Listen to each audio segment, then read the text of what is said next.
Thank you so much for your time.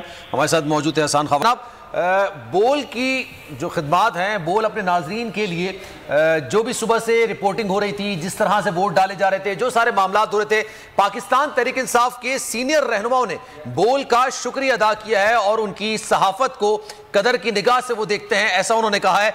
किन किन लोगों ने क्या क्या जज्बात का इजहार किया है, आइए देखते हैं। बोल न्यूज़ और इसके जो मालिक हैं शेख साहब, उनके लिए क्या कहना चाहेंगी आप आज के दिन? उनका तहे दिल से शुक्रिया अदा करना चाहती हूँ और जिस तरीके से उन्होंने सपोर्ट किया और हर तरीके से हमें बैक किया, हम उनके बहुत ज़्यादा शुक्रिया। वजह यह है कि उन्होंने कोई गलत बयानी नहीं की, वो सही बोलते थे और सच बोलते थे और सच सामने आ गया। अगर वो सच ना बोल रहे होते तो हम इस तरह 17 की 17 सीटों में इस वक्त जो लीड कर रहे हैं और इंशाल्लाह इसमें से 5-6 सीटें तो हतमी नताइज भी आ गए हैं, तो हम ना जीते।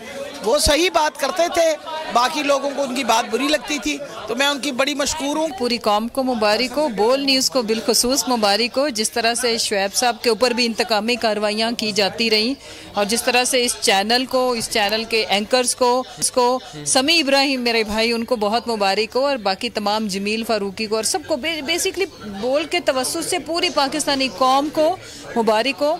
और ट्रस्ट में आज ऐसे नहीं लग रहा जैसे हकीकी आज़ादी है, जश्न का समा है। मैं पूरे अल्लाह ताला के बाद हर पाकिस्तानी का शुक्र अवाम का और बोल न्यूज़ का ख़ास तौर पे आपने सच दिखाया। आपने